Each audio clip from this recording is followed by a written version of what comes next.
नमस्कार। इस खास विश्लेषण में स्वागत है। आज हम नीट फिजिक्स के एक बहुत ही जरूरी टॉपिक यानी विमीय विश्लेषण या डायमेंशनल एनालिसिस पर फोकस करने वाले हैं।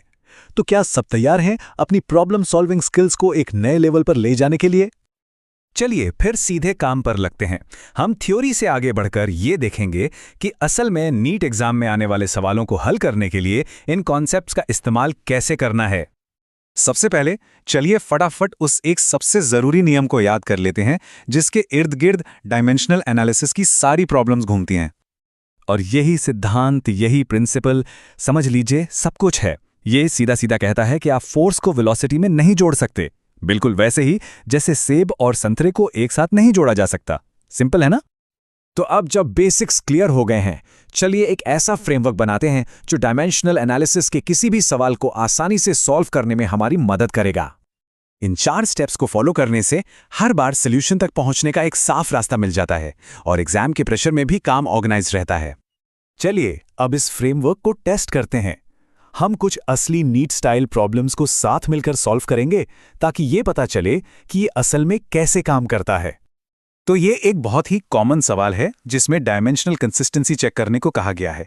यहां पर जो सबसे जरूरी बात याद रखनी है वो ये है कि साइन जैसे किसी भी ट्रिग्नोमेट्रिक फंक्शन के अंदर जो कुछ भी होता है उसका कोई डायमेंशन नहीं होना चाहिए। वो हमेशा डायमेंशनलेस होता है। अब देखिए, हर ऑप्शन में बस साइन फंक्शन के अंदर की वैल्यू यानी उसके आर्ग्यूमेंट को चेक करना है। ऐसा करके हम फटाफट उन ऑप्शंस को पकड़ सकते हैं जो डायमेंशनली गलत हैं। तो यहां सबसे जरूरी बात यह है कि ऑप्शन बी और सी दोनों ही गलत हैं और ये हमने अपने उसी बेसिक प्रिंसिपल को लगाकर पता किया है। चलिए एक और आम तरह की प्रॉब्लम देखते हैं, डेरिवेशन। ये वो जगह है जहां डायमेंशनल एनालिसिस का असली जादू देखने को मिलता है। तो हमारे फ्रेमवर्क के स्टेप 1 और 2 के हिसाब से हम सबसे पहले रिलेशन को t = k l raised to the power x, m raised to the power y, g raised to the power z की तरह लिखते हैं और फिर हर एक वेरिएबल के डायमेंशंस लिख लेते हैं। अब दोनों तरफ m, l और t की पावर्स को बराबर रखकर हम कुछ सिंपल इक्वेशंस बना लेते हैं जिनसे x, y और z की वैल्यू निकालना बहुत आसान हो जाता है। और ये देखिए, हमने अभी एक सिंपल पेंडुलम के टाइम पीरियड का फेमस फॉर्मूला निकाल लिया है। ये डायमेंशनल एनालिसिस की असली ताकत दिखाता है। देखिए, कोई भी बिना गलती की एक्सपर्ट नहीं बनता। तो चलिए कुछ कॉमन गलतियों पर नजर डालते हैं ताकि उनसे बचा जा सके। एक क्लासिक ट्रैप है वैन डर वाल जैसी इक्वेशंस। हमेशा याद रखिए, किसी भी टर्म को प्रेशर में तभी जोड़ा जा सकता है जब उसके डायमेंशंस भी प्रेशर वाले ही हों।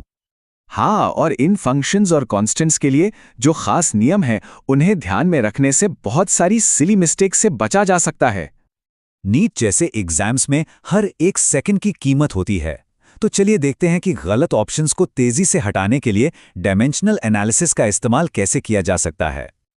अच्छा, अब इस नीट स्टाइल की प्रॉब्लम को देखते हैं। इसमें हमें एक नए सिस्टम में एनर्जी के डायमेंशंस पता करने हैं। सबसे पहला काम, हम अपने टारगेट यानी एनर्जी और जो नई फंडामेंटल क्वांटिटीज दी गई हैं उन सब के स्टैंडर्ड MLT डायमेंशंस लिख लेंगे।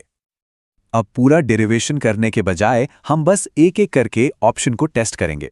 हम जल्दी से डायमेंशंस रखकर देख सकते हैं कि कौन सा ऑप्शन एनर्जी के डायमेंशंस यानी ml² T−1 से मैच करता है। देखा, बस कुछ ही सेकंड्स में हमें सही जवाब मिल गया। ये वो स्ट्रैटेजी है जो एग्जाम में बहुत ही कीमती टाइम बचा सकती है। तो अगली बार जब किसी फिजिक्स की प्रॉब्लम का सामना हो तो याद रखिए कि डायमेंशनल एनालिसिस सिर्फ एक टूल नहीं है, ये तो इस यूनिवर्स की भाषा को समझने का एक तरीका है।